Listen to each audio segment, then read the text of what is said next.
నమస్తే, welcome to BCN news. నా పేరు మానస. ముందుగా ముఖ్యాంశాలు.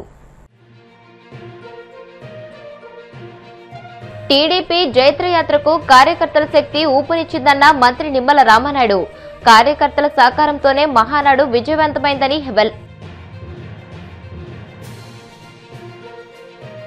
టీడీపీ జైత్రయాత్రకు కార్యకర్తల శక్తి ఊపునిచ్చిందన్న మంత్రి నిమ్మల రామానాయుడు. కార్యకర్తల సహకారంతోనే మహానాడు విజయవంతమైందని వెల్లడి.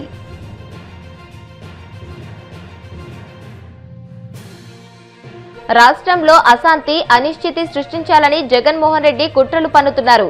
MLC Bhumireddy Ramgopal Reddy fire.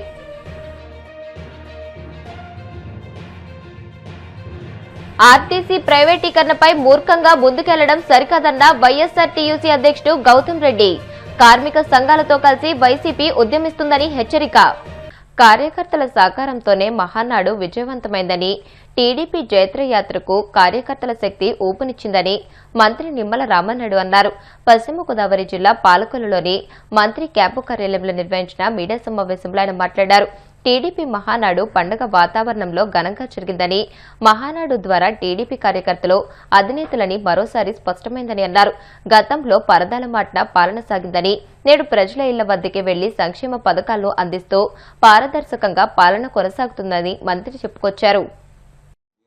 మహానాడు ఆంధ్రప్రదేశ్ రాష్ట్రంలో విజయవంతం కావడంతో పాటు మన పాలకొల్లు నియోజకవర్గంలో కూడా మొదటిసారిగా క్లస్టర్ వైజ్ మహానాడు అయినప్పటికీ కూడా ఎలమంచిలి మండలంలో 2 క్లస్టర్లు, కోడూరు మండలం మనకి సగం ఉంది కాబట్టి 1 క్లస్టర్, పాలకొల్లు పట్టణంలో 2 క్లస్టర్లు, మన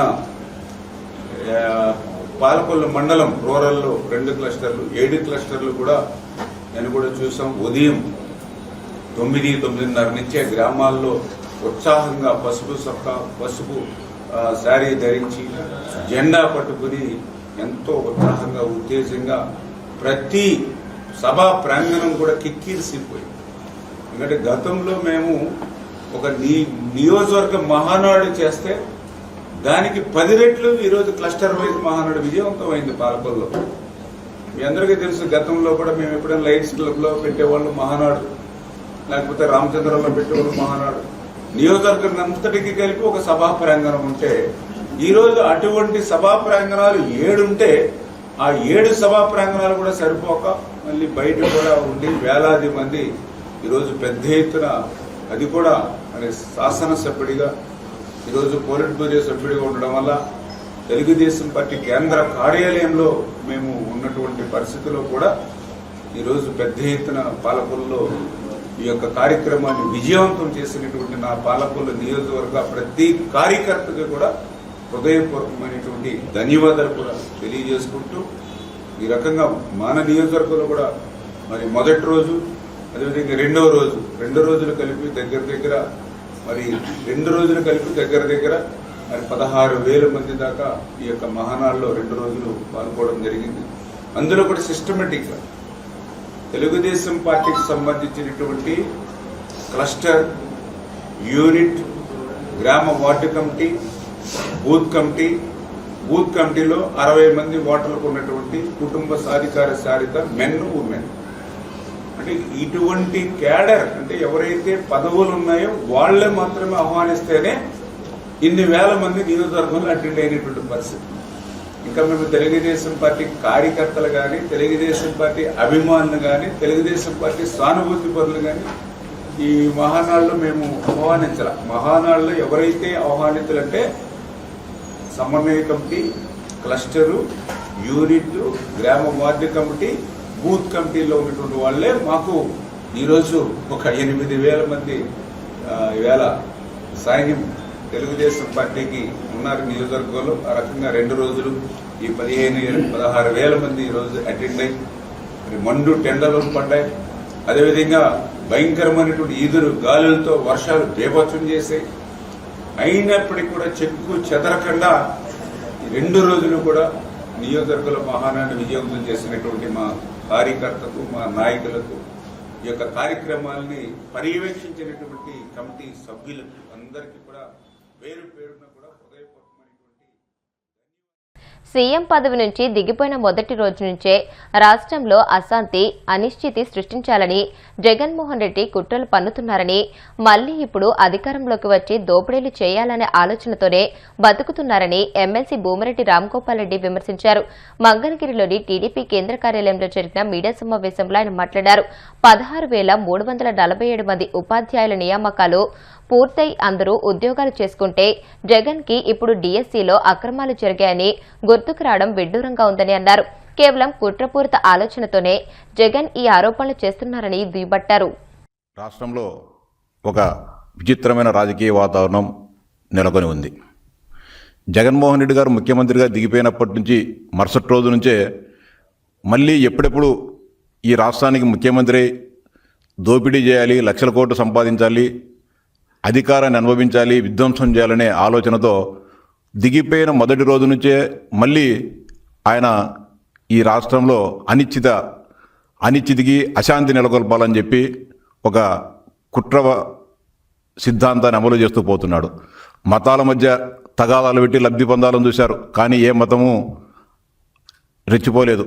కులాల మధ్య విభేదాలు పెట్టాలని చూశాడు, రెచ్చగొట్టారు. ఏ కులస్తుల మధ్య ఏ కులం వారు కూడా ఆయన మాటలు నమ్మి ఎవరు కూడా ముందుకు రాలేదు. ఇప్పుడు రాష్ట్రంలో ఉన్న లక్షలాదిగా ఉన్న నిరుద్యోగ యువతీ యువకులకు గౌరవ ముఖ్యమంత్రి చంద్రబాబు నాయుడు గారు, గౌరవ ఐటీ విద్యాశాఖ మంత్రి లోకేష్ గారు ప్రభుత్వ రంగంలో, ప్రైవేటు రంగంలో లక్షలాది ఉద్యోగాలను తీసుకొని వచ్చేసి నిరుద్యోగ యువతకు ఉపాధి కల్పించాలని ప్రయత్నం చేస్తూ ఉంటే వారిలో కూడా ఒక గందరగోళాన్ని నెలకొల్పాలని చెప్పే ప్రయత్నానికి తెరలేపారు.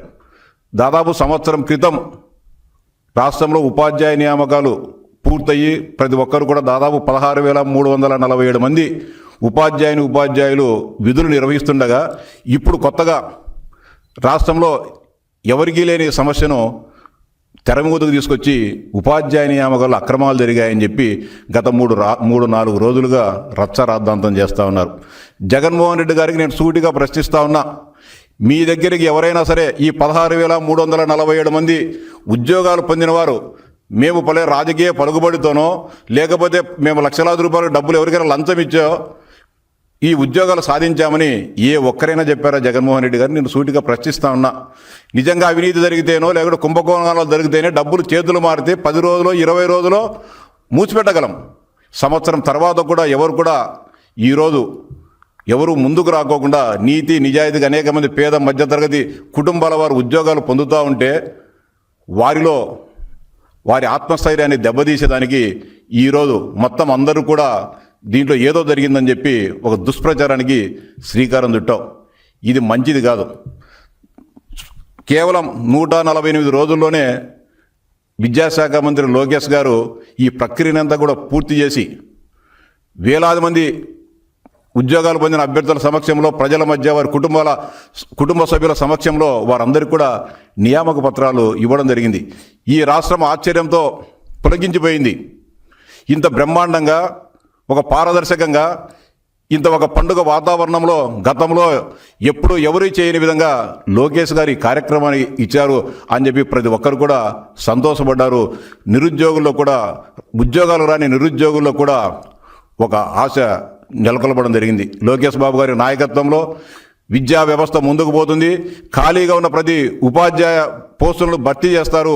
కాబట్టి మేము కష్టపడి చదువుకోవాల్సిన అవసరం ఉందని చెప్పి ఆ రోజు నుంచే మళ్ళీ ఎవరైతే ఉద్యోగాలు రాని వారు ఉన్నారో, అర్హులైన వారు ఉన్నారో వాళ్ళందరూ కూడా చదువుకోవడం జరుగుతుంది. ఇది చూడలేని మీరు రకరకాలుగా మాట్లాడి నిన్న విద్యాశాఖ డైరెక్టర్ మీద కూడా దాడికి పంపించావంటే మీ ఎమ్మెల్యేలను నువ్వు ఎంత కుట్రతో ఈ రాష్ట్రంలో ఉన్న నిరుద్యోగ యువత పైన కక్ష కట్టావో అర్థమవుతోంది. ఆయన రకరకాలుగా చెప్తున్నారు. మార్కులు వివరాలు ఎక్కడ కానీ ఇవ్వలేదు, వెబ్సైట్లో వెళ్ళేది. ఈ పరీక్ష కూడా మీరు గతంలో మీ తండ్రి గారు ముఖ్యమంత్రిగా ఉన్నప్పుడు చేసిన అవకతవకల మాదిరి చేయలే, కంప్యూటర్ బేస్డ్ ఎగ్జామ్ నిర్వహించడం జరిగింది. రాష్ట్ర వ్యాప్తంగా ఆర్టీసీకి ఉన్న లక్షల కోట్ల విలువైన భూములపై కన్నేసిన చంద్రబాబు వాటిని లూలుకి కట్టుబెట్టి కాజేసేందుకు ప్రైవేటీకరణ పేరుతో వేగంగా అడుగులు వేస్తున్నారని వైసీపీ కార్మిక విభాగం అధ్యక్షుడు గౌతమ్ రెడ్డి ఫైర్ అయ్యారు. ఆర్టీసీ ప్రైవేటీకరణ దిశలో అడుగులు ముందుకేస్తే చూస్తూ ఊరుకునేది లేదని, కార్మిక సంఘాలతో కలిసి పెద్ద ఎత్తున ఉద్యమిస్తామని స్పష్టం చేశారు. కేంద్రం ప్రతిపాదించిన ఎలక్ట్రిక్ బస్సులో ప్రవేశపెట్టే కార్యక్రమాన్ని తన ప్రైవేటీకరణ కుట్రలకు వేదికగా మార్చుకున్నారని, ఈ బస్సుల నిర్వహణకు 500 కోట్లు లేవని చెప్పడం సిగ్గుచేటని అన్నారు. కపటమైనటువంటి వాగ్దానాలు చేసి ఎన్నికల అనంతరం ఆ మేకతోల్ని తీసేసి నిజస్వరూపాన్ని బయటపెట్టేటువంటి మనస్తత్వం కలిగినటువంటి చంద్రబాబు నాయుడు కార్మిక వ్యతిరేకి అనేటువంటి దానికి స్పష్టంగా కనబడతా ఉంటుంది.